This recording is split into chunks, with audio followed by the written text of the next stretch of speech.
আসসালামু আলাইকুম।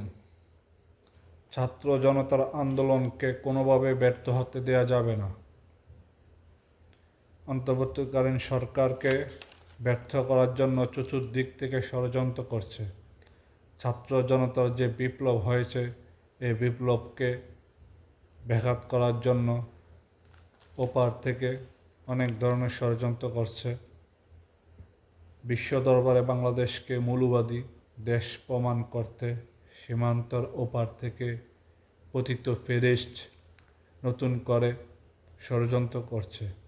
কখনো শ্রমিকদের নাম করে, কখনো রিক্সা ড্রাইভারদেরকে নাম করে, কখনো ইসকন। তারা বিভিন্নভাবে চতুর্মুখী ষড়যন্ত্র লিপ্ত আছে। যে করে হোক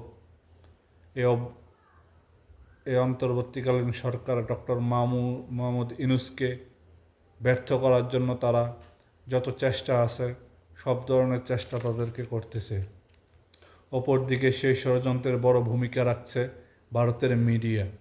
তারা এমনভাবে ফলাও করে প্রচার করছে যেন বাংলাদেশে সংখ্যালঘুদের উপরে নির্যাতন, সংখ্যালঘুদেরকে দেশছাড়া করা হচ্ছে।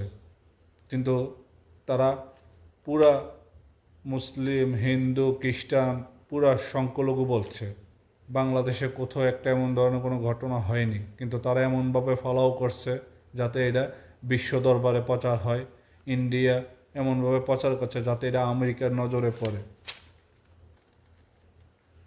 বিএনপি মহাসচিব মির্জা ফখরুল ইসলাম আলমগীর শুক্রবার 29 নভেম্বর বিকেলে রাজধানী কৃষি ইনস্টিটিউটের ঠাকুরগাঁ ছাত্র পরিষদ কনভেনশনে এ কথা বলেন তিনি। বিএনপির মহাসচিব মির্জা ফখরুল ইসলাম আলমগীর বলেন, দেশ ধ্বংস করে দিয়ে গেছে আওয়ামী লীগ। কোনো সেক্টর ভালো রাখে নাই। দেশে অর্থনীতি, সমাজ সব কিছুই ফেকলা করে দিয়ে গেছে। গত 15 বছর 20,000 তরুণের প্রাণ কেড়ে নিয়েছে তারা। চতুর্দিক থেকে দেশকে আবারও অন্ধকারে নেয়ার ষড়যন্ত্র করছে সেই ফ্যাসিবাদ শক্তি। তিনি আরও বলেন, অনেক রক্তের বিনিময়ে অর্জিত এই স্বাধীনতাকে বেহাত যেতে দেওয়া যাবে না। অনেক রক্তের বিনিময়ে এই স্বাধীনতা, সকলে ঐক্যবদ্ধভাবে এই স্বাধীনতাকে গড়ে তুলতে হবে। আল্লাহ হাফেজ।